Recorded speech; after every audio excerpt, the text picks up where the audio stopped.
रायरी किले की लड़ाई खत्म हुई, लेकिन असली शिकार अभी जिंदा था। जिस योद्धा ने अकेले पूरी सेना को रोक दिया था, वही अब बंदी बन चुका था। वीर मुरारबाजी देशपांडे महाराज उन्हें बंदी बनाकर राजगढ़ किले ले आए।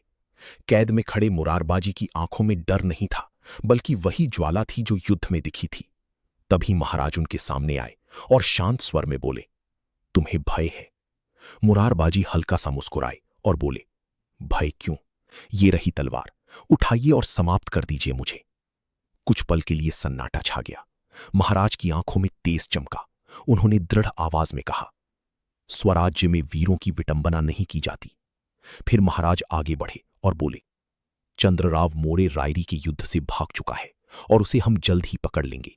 लेकिन क्या तुम उसी मोरे की चाकरी करोगे जो स्वराज्य की मां बहनों पर अत्याचार करता है, जो मंदिरों और भावनाओं को ठेस पहुंचाता है और अपने ही लोगों को लूटता है? हर शब्द मुरारबाजी के हृदय पर वार कर रहा था।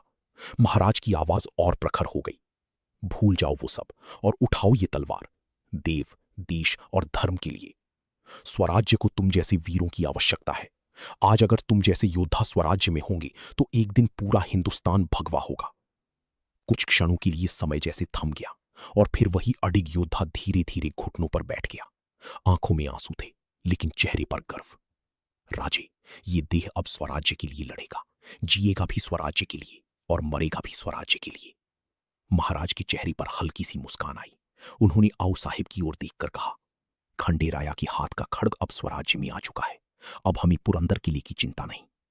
लेकिन तभी किले के द्वार पर अचानक हलचल मच गई।